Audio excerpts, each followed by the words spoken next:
Good morning! Let's start the day productive. So, grabe yung nagbihis na ako kasi katapos ko lang mag-toothbrush after 3 days. Ang linis na ng mga gowns kagilagid ko. Wala nang tinga-tinga. In fairness to me ha, walang sira inipin ko. Ah, 'di ba? May isa lang na natanggal yung dulo. Yung wisdom tooth. So, anyway, today is a very busy day because araw-araw man kailangan natin i-claim na busy tayo because mas nakapagod yung wala tayong ginagawa. Ang hirap-hirap nung maging tambay, hindi mo alam kailan yung day off mo, hindi mo alam kailan ka magtatrabaho kasi tambay ka. So it's better to have a very productive day, busy day. So make yourself busy. Kagaya kami, wala kaming ginagawa dito. Ay, ang ginawa ko kanina, nag-ibot kog mga sagbot. Ang laway.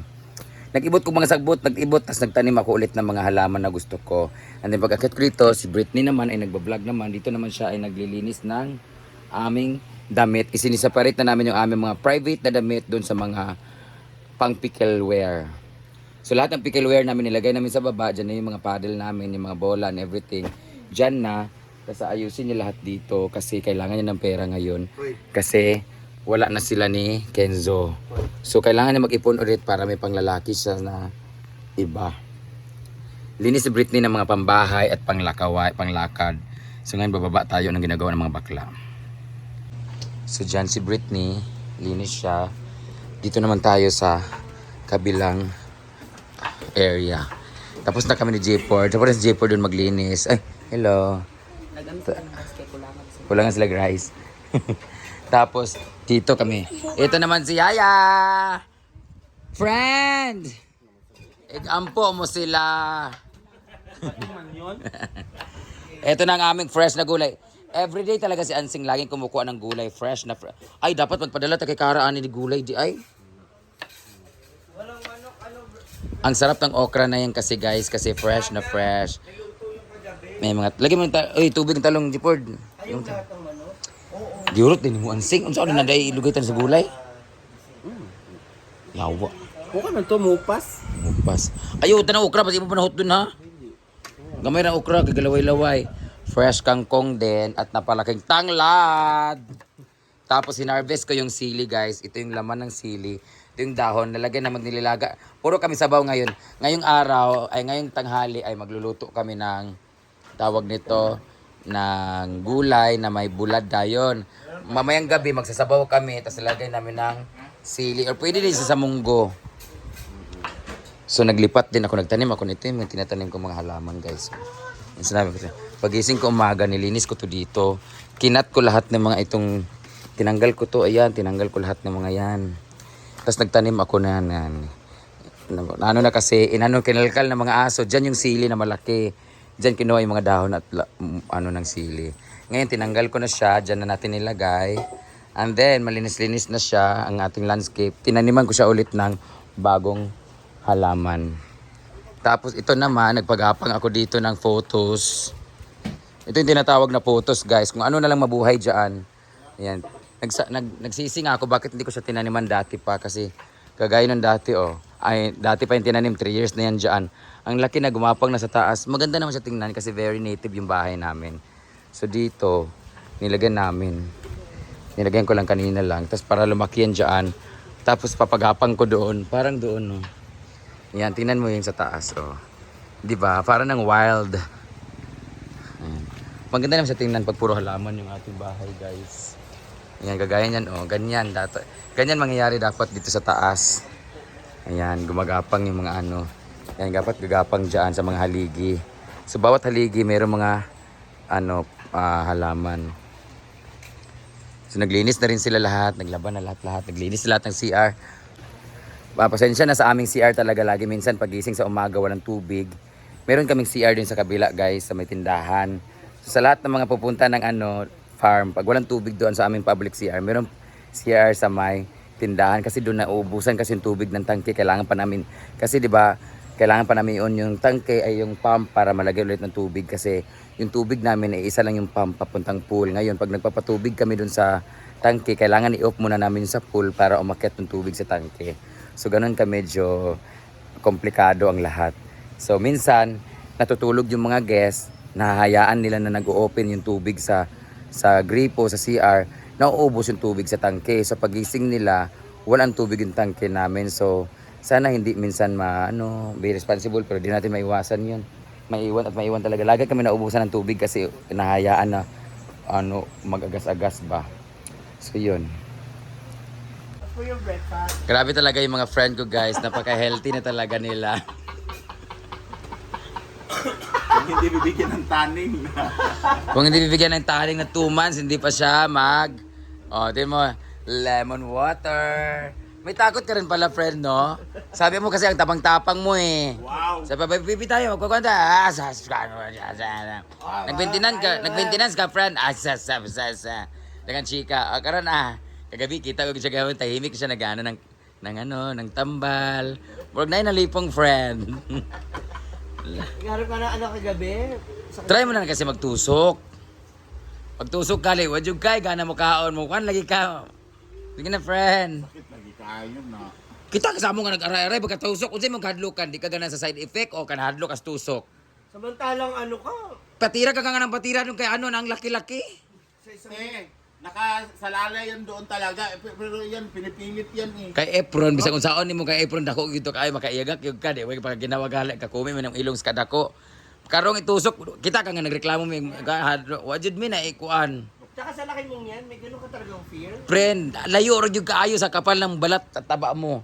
Try mo, tingnan mo ako, di ba, kakaon ko, nakita ko kaya nagkaon ko, live ko, kaya wala na ko'y gana. Kaya anak lang, tawag si Altea, di na makatulon. Ano siya? Dumumi ka, friend, di ka pumayat, dumumi ka. Nakawalang gana, maligo din. Oy. Sige na ba, tingnan mo, na-inspire si Altea, di ba, Altea, wala kang gana kumain, pag kumain ka parang, nagugutom ka, gusto mong kumain, pero... Gusto mo pa rin kumain kasi kailangan. Pero hindi na yung ganun karami. Oo. Hindi na yung mayat-maya. Hindi na Yun yung lang. cravings gaya ng dati. Hindi ba kumain tayo, di ba, pag kinunan mo, pag kinunon, wala ko gana, bisa unsat kagabi, basta, promise, yun, wala sa effect, di ka malipong-lipong, tsaka good for high blood siya. Mahihilo ka lang kapag nakalimutan mo kumain. Kita ba kung di kumakain ako, mayat-maya, pero dili ka na bultuhan. Sige na, friend, magpatuli ko, ikalima kung sakitan ka. Ay, 2.5 eh. O, di ba, na-high blood ka kagad kay 2.5. Yun. Kaya nga. Nagtitipid, pero pag sa mga bata, bitaw, grabe. Bakit? Oh. Pwede ko bang lugawan to? O, Hindi di naman. ba? Tanaw, magtipis ka. Habang bata pa. Nag-agwanta mo, ana. Ginoo ko. Sige na ba, promise. Labong bitaw niwang nakakagikan sa Manila. Agtabuka ka din ni kay. Sige, mabuka pa kaon! Mong giingon nga. Seng, igampo mo sila. Tanawa, gina. Kaunong itlog na lang kaunon karon. Hi guys, ang dami nagtatanong sa inyo or sa inyo na Brenda po na post ng about sa utang, ganyan. Kasalanan kasi pautang ng pautang, mga ganyan. Tapos magpo-post na mga paparinig-parinig. Hindi naman kayang pangalanan yung utang. Alam naman natin talaga na kaya tayo nagpapautang because we trust that person. And alam din natin kung paano maawa. Kaya tayo nagpapautang because una, kailangan ng tao. Pangalawa, na-convince tayo because kilala natin sila, naawa tayo. Pangatlo, nagtiwala tayo sa mga pangako at salitang babayaran din tayo pag nakaluwag-luwag. Babayaran din tayo pag nagkapera na. Kaya tayo nagpapautang. Hindi dahil nagpapauto tayo, hindi dahil tanga-tanga tayo nagpapautang tayo because nagpapautang tayo because naawa tayo at nagpapakabuti tayo na malay natin makatulong tayo in some ways doon sa taong nangangailangan.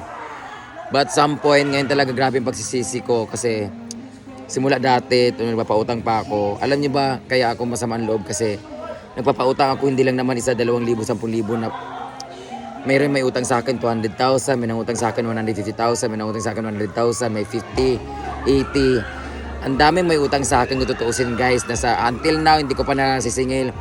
Minimum siguro na sa mga 700,000, 800,000, mga milyon na nga siguro kung isama pa natin yung mga maliliit-liit na mga 10,000, 20,000 sa ibang tao. Milyon ang pautang ko, hindi sa pagmamalaki.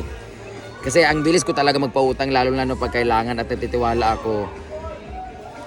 Pero ngayon, Pero pag dating sa pamilya natin, yung mga close friends natin at close na family natin or relatives natin, minsan naiinis pa tayo pag nagpapautang tayo kahit paliit na halaga. Now I realize na sana pala yung mga kagaya ngayon, nagpapautang na ako, nagpapairam na ako sa mga pamangkin ko, yung mga pag-aaral nila, pang thesis nila, pang anong nila, ang tawag nito, pag nag-aaral, tas kailangan nila ng ano, yung bago mag-graduate, kailangan nilang magganito, yung mga IT, mga sana, ano, yung sasakay ng barko, yung mga ganun-ganun, mag-OJT, mga ganun-ganun ba. Ngayon, bumabawi ako sa mga pamangkin na pinsan ko, ganyan, sa mga tito-tita kong mga nangailangan pa na mas kailangan lang tulong ko kaysa dun sa mga hindi ko kilalang nangutang tas ang lalaki ng utang tas hindi binabayaran. Yung iba nagpost-post pa na magpapabarangay daw sila, magpapablatter daw sila, may nagkilala pa ako na ayaw ko na lang magsalita. Ang kapal na mukha niya, galit na galit siya may utang sa kanya pero siya na may utang sa akin, hindi niya binayaran. 50,000 yung utang niya until now, meron po siyang utang sa akin na 15,000 na balance. Grabe. So ngayon, dun sa mga nangutang sa akin, alam kong hindi na ako babayaran, lalo na yung mga malaki. Sabi nga nila, masama sabihin na abuloy na lang sa kanila, pero para saan ba yung mga pinaghirapan ko yun eh, 150,000, 200,000. Hindi na nagparamdam. Kahit man nabayaran nila, kahit 500, 300, or 1,000 monthly. Hindi na. Ano lang siguro, happy na lang siguro ako ngayon, at least kahit paano ngayon, masaya ako sa buhay ko. Yung mga may utang sa akin ngayon, siguro hanggang ngayon miserable pa siguro buhay nun. Or kung feeling nila blessed sila or nagsha-shopping pa sila kahit may utang sila, bahala kayo, hindi kayo magiging masaya sa buhay nyo kasi mayroon nagragrabyado kayong tao. Utang ina nyo. Dili ba daw init diri because wala daw ang insulation ng aming function hall. Parang wala pa ako nakitang parang function hall or parang event area na may insulator. Kasi, unang-una, high ceiling naman siya.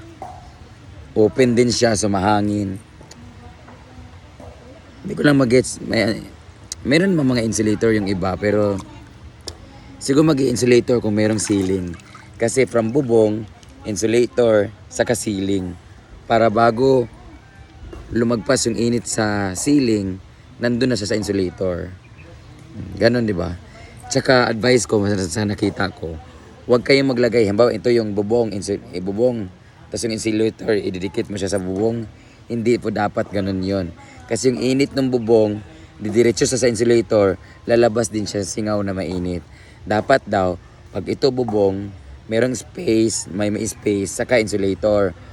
Para yung insulator, dun yung magiging blocker niya, na yung init ng singaw sa araw from bubong, nandito lang siya sa area na to, hindi siya lalagpas doon sa ceiling or sa baba ng insulator. Gets? So ito yung bubong, merong space saka yung insulator. Para yung init nandito lang siya na area. Gets? Huwag yung idikit yung insulator doon mismo sa bubong kasi magiging useless yung inyong insulator. Kagaya ng nangyari sa aming A-house. Bubong, insulator, tapos double wall. So yung init niya, lumalagpas din siya kasi walang space yung init na pag-stayhan ng init. So, yun. Ingat. Kana imong panghimantay dyan sa imong silingan. Imong pagkachismosa diha.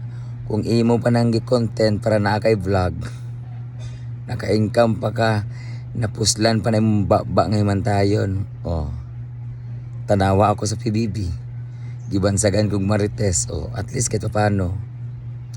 Nakapalit ko og yuta og nahimong resort. Kahit tungod ka ila kog chismis-chismison. Nga marites daw ko. Oh. Di nakakwarta ko kay dagan nagboto to evict. Tungod sa dagan ka boto-boto, di nakapalit kog yuta. Kanay ba ka chismosa diya? Imuan ang content. O, di ba? Mindset ba? Hindi ko alam kung ako lang to ha. Simula nung naka-veneers ako, tamad na akong mag-toothbrush talaga. Kaya sa mga nagsasabi dyan minsan na bakit yellow yung ngipin ko. Dito, yellow talaga yung ngipin ko kasi natural yan yung ngipin. Tapos sa taas, puti lang yan. Pero Hindi ako nagtututbrush guys, kaya minsan mas dumidilaw pa yung ilalim kasi naipon na yung mga dumi. Pero guys, yung ataas, maputi pa rin kahit hindi toothbrushan. Nakakatamad mag-toothbrush kasi nagdidepende ka na lang sa puti ng ngipin mo. Di ba? Pero makikita yan sa baba guys. Hindi pa ako nag-toothbrush. 3 days na. 3 days na. Huwag yung gayahin, ako lang to. Thank you so much Infinity Smile Dental Clinic for making me more confident. Oh, di ba? So dahil tapos na tayo mag-vlog ng 3, ngayon balik tayo dito sa kwarto kasi mag-i-edit naman tayo at mag-charge and then mag-upload. So ganun yung kasimple ang buhay. Kailangan lang talaga natin mag-upload ng upload lang lalo dito sa YouTube kasi mas malaki ang income. Doon sa Facebook, kalimutan nyo na yun. Nyeta. No. So continue lang si Britney habang siya nagtutupi. Mamaya pupunta siguro kami sa patay. Ang daming patay na ano namin na guys, relative ng friend namin. So, ay, mag-ingat tayo lagi lahat.